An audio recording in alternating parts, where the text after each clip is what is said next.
Hello दोस्तों, आप सभी का स्वागत है आपके अपने कोचिंग सेंटर श्रेष्ठ कंपटीशन एकेडमी में।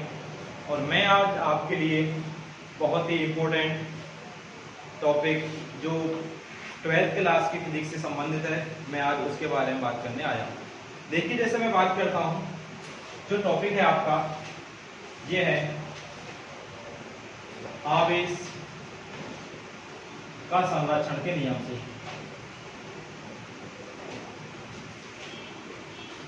आवेश का संरक्षण से। तो देखिए, आवेश का संरक्षण का मतलब क्या है?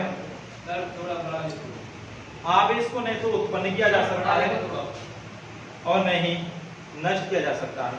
आवेश को नहीं तो उत्पन्न किया जा सकता है और नहीं नष्ट किया जा सकता है, जबकि आवेश को केवल एक वस्तु से दूसरी वस्तु में केवल स्थानांतरित ही किया जा सकता है। यही आवेश संरक्षण का नियम। जैसे मैं बात करता हूं,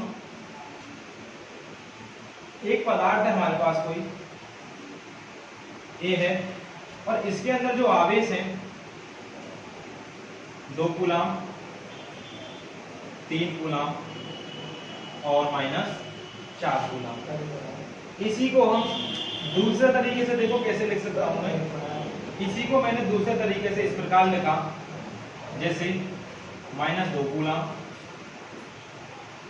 +1 कूलाम और ये आपका +Q है।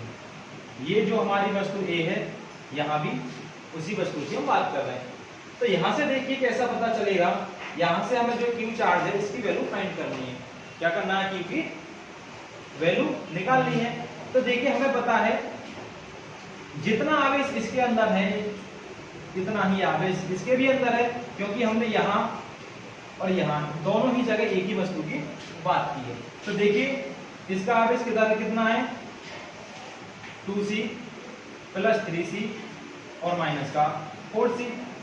और इसमें देखिए टोटल कितना आवेश है? -2C + 1C और +Q।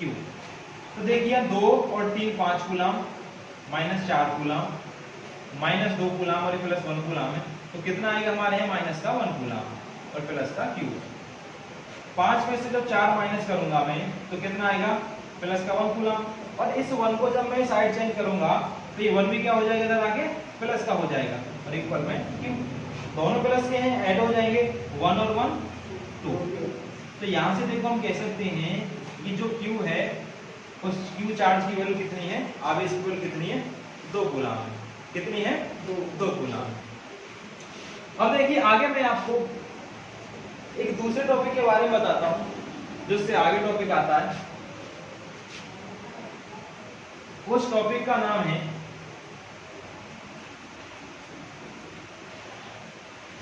आवेश का क्वांटीकरण। आवेश का क्वांटीकरण और परमाणुता। आवेश का क्वांटीकरण और परमाणुता। तो देखिए, इससे हम क्या समझते हैं? समझो। सबसे पहले इसका मतलब है जो आवेश होता है वो प्रकृति में सदैव मूल आवेश के पूर्ण गुणज के रूप में पाया जाता है। आवेश प्रकृति में सदैव मूल आवेश के पूर्ण गुणज के रूप में पाया जाता है। यही जो नियम होता है हमारे, यही कहलाता है आवेश का क्वांटीकरण या परमाणुता। दूसरे शब्दों में हम इसे कैसे परिभाषित कर सकते हैं कि आवेश कभी भी अनिश्चित रूप से विभाजित नहीं किया जा सकता है। जैसे मैं आवेश को कभी भी 2.5 1.5 प्लस माइनस का साइन लगा सकते हैं और 3.5 कभी भी हम ऐसे नहीं परिभाषित कर सकते। ये तरीका हमारा गलत है। आवेश का क्वांटीकरण का सिद्धांत क्या कहता है कि आवेश सदैव प्रकृति में मूल आवेश का पूर्ण गुणज होता है। क्या होता है? पूर्ण गुणज होता है। कैसे? जैसे देखिए ±1e ±2e और ±3e ±4e। और आगे बात करूं तो मैं इसी पे कहा प्लस माइनस एन।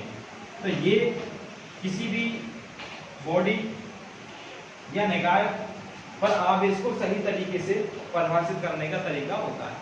जैसे मैं बात करता हूं कि किसी वस्तु पर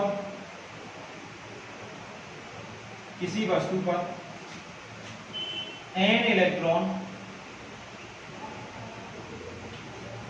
कम या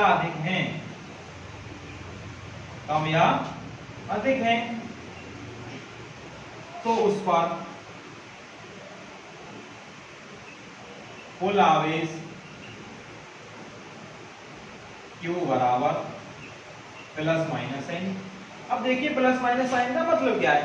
जैसे मैं आपको फिजिक्स की पहली कक्षाओं में बता चुका हूं कि जब कोई वस्तु इलेक्ट्रॉनों का त्याग करती है, क्या करती है, इलेक्ट्रॉन का त्याग करती है, तो उस पर आवेश आता है प्लस का, और जो वस्तु इलेक्ट्रॉन को ग्रहण करती है उस पर आवेश आता है माइनस का।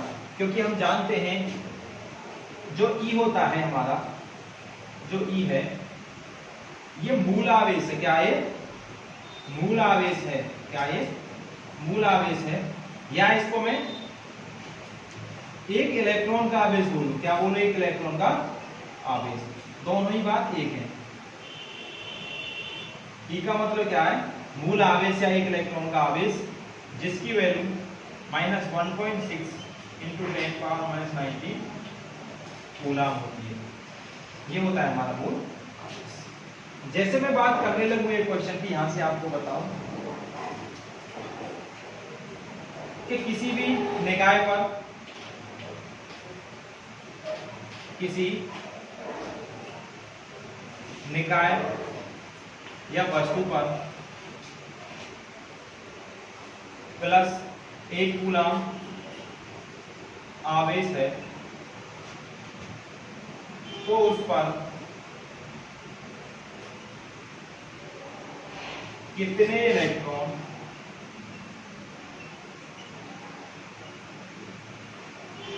कम या अधिक हैं? तो उस पर कितने इलेक्ट्रॉन कम या अधिक है? सबसे पहले देखो हमें क्या करना है, इलेक्ट्रॉनों की संख्या बतानी है और फिर ये बताना कि उसमें इलेक्ट्रॉन कम है या अधिक है। तो देखिए हम जानते हैं कि जो कुल आवेश होता है किसी बॉडी या निकाय पर वो होता है Q बराबर प्लस माइनस Ne, और हमें दिया है जो आवेश है हमारा Q 1 कूलम, और वो भी किसका है? प्लस का है। ठीक है, और E की वैल्यू हम जानते हैं, E क्या है? एक इलेक्ट्रॉन का आवेश, और एक इलेक्ट्रॉन का आवेश क्या होता है? E = 1.6 × 10⁻⁻⁹ coulomb. देखिए इलेक्ट्रॉन के आवेश की प्रकृति माइनस होती है, लेकिन हम यहाँ माइनस नहीं लेंगे। तो देखिए Q की वैल्यू कितनी होगी हमारे पास? 1, और N की वैल्यू हमें निकालनी है। E की वैल्यू हमारे पास 1.6 × 10⁻⁹। जब N की वैल्यू निकालेंगे हम, देखो तो ये मल्टीप्लाई से किस में आएगा? डिवाइड में आएगा। किस में आएगा? डिवाइड में। और इस पॉइंट को मैं हटाना चाहूँ, देखो मैं इससे अब ऊपर बता रहा हूँ आपको, मुझे लगता है शायद आपको दिखाई नहीं दे रहा होगा, यहां बता रहा हूं मैं आपको। देखिए N = 1/1.6 × 10⁻⁻⁹। देखो इस पॉइंट को हटाऊंगा तो नीचे एक ऊपर 0 बढ़ जाएगा, 2 से डिवाइड करूंगा 5 बार और 2 से ये 8 बार, तो ये हो गया हमारा 5/8। पावर को ऊपर ले जाऊंगा तो क्या हो जाएगा? ये प्लस की 19 हो जाएगी। अब देखो इसमें से मैं भाग दूं तो भाग नहीं जाएगा, ना जाने की 0, पॉइंट लगा के इसमें 0 बढ़ाऊंगा, ये हो जाएगा 50, 8 × 48, 2 बचा, 8 × 2 = 16, फिर 4 बचा और 8 × 5 = 40। तो ये आ गया हमारा 0.625 × 10⁻⁹। देखिए फिजिक्स का एक तरीका होता है, जब किसी भी हम वैल्यू को लिखते हैं तो उसमें जो पॉइंट होता है उस पॉइंट के लेफ्ट मतलब बाईं तरफ केवल एक अंक होना चाहिए, और यहाँ कोई अंक है नहीं। तो क्या करूंगा मैं, इसमें 10 से मल्टीप्लाई कर दूं और 10 से डिवाइड। 10 से क्यों कर रहा हूं? क्योंकि मुझे पॉइंट एक स्थान दाईं तरफ पहुंचाना है, इसीलिए केवल 10 से किया है। तो मल्टीप्लाई करूंगा तो 6.25 10⁻19, और ये जो 10 ऊपर पहुंचेगा तो इसकी पावर हो जाएगी -1। ठीक है भाई, आ गया समझ में?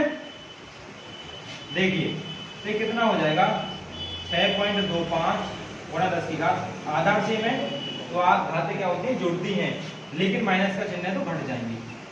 तो n का मान कितना आ गया हमारे पास, इतना है। अब ये बताना है कि ये इलेक्ट्रॉन कम है या अधिक है।